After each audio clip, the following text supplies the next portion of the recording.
Bonjour à tous, vous écoutez le MN News numéro 2. Si vous étiez dans un autre monde ces derniers jours, voici un petit résumé de tout ce que vous avez éventuellement pu louper. On va débuter cette émission avec une nouvelle avant-première proposée par le Grand Rex. Le 19 mai à 20h aura lieu une diffusion du film Fairy Tail Dragon Cry. Il sera proposé en VOST, les places seront entre 7,50 et 9 euros. Je rappelle que le film, lui, vient juste de sortir au Japon.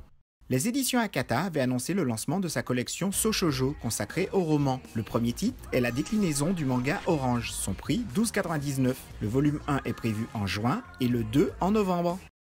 On poursuit avec la sortie en coffret de Stardust Crusader, la deuxième saison de Jojo Bizarre Adventure. Les 48 épisodes VOSTF seront divisés en deux coffrets Blu-ray DVD de 24 épisodes chacun. En bonus, vous aurez droit à un petit livret de 96 pages. Le 31 mai, à l'occasion de la sortie du volume 21 de Seven Deadly Sins, Pika vous propose une édition limitée comprenant le volume 21, une jaquette réversible et un set de 50 cartes postales dont une partie des illustrations proviennent du mini artbook Seven Deadly Sins Illustrations, le tout pour 10 euros. Après avoir divisé la saison 2 de Noura en deux coffrets, Kazé le ressort maintenant dans une version intégrale. Ce sera le 10 mai en Blu-ray et DVD. Alderamin on the Sky, ça ne vous dit rien ? Eh bien c'est le nouveau manga que vous propose Ototo. Il est adapté d'un roman qui a aussi donné lieu à une série animée qui a été diffusée sur Crunchyroll. Le manga, lui, sera disponible en France le 9 juin pour le volume 1 et le 7 juillet pour le second tome. N'oubliez surtout pas que le 17 mai, c'est la sortie dans les salles françaises du film Sword Art Online The Movie. Un nouveau jeu fait son apparition et devient rapidement populaire. C'est l'occasion pour eux comme pour nous de vivre une nouvelle aventure. Pika annonce l'arrivée dans son catalogue d'une adaptation en manga du roman de Jules Verne, Voyage au centre de la Terre. Il est prévu pour le 6 septembre et va s'achever en 4 tomes. Cette année, nous sommes gâtés niveau sortie cinéma en France. Voici un film qui va sûrement vous laisser indifférent. Le 9 août est prévu en salle, Yokai Watch, le film. Bon, je vais pas m'étendre plus parce qu'il n'y a pas grand chose à en dire. À l'occasion de sa tournée mondiale, le groupe de J-pop Generation from Exile va poser ses valises à Paris pour un concert inédit à la Cigale et ça sera le 4 juin. Après Dragon Ball et Saint Seiya, c'était inévitable. C'est au tour de Sailor Moon de monter sur scène. C'est via le site internet Toei Animation qu'on a découvert cette info. Le 25 novembre, au Palais des Congrès de Paris, aura lieu un concert symphonique autour de l'univers de Sailor Moon, histoire de fêter dignement les 25 ans de la série.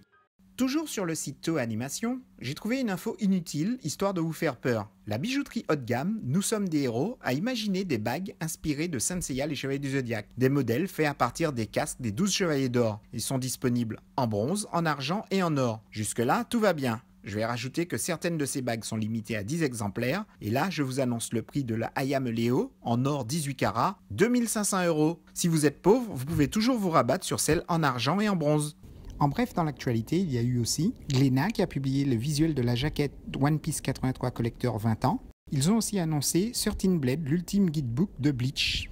Chez Panini, il y a Vampire Knight qui revient avec Memory en juin et qui va raconter tout ce qui s'est passé après le dernier volume.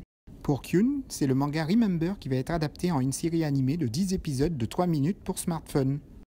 Il ne faut pas oublier aussi la sortie du jeu de plateau L'Attaque des Titans, le dernier rempart, qui se joue de 2 à 5 joueurs où on peut endosser le rôle d'un titan. Pour ce qui est de la minute de l'OTAC, cette semaine, je vous présente Nana Astra Devil Duke chez Max Factory, 26,5 cm à 140 €.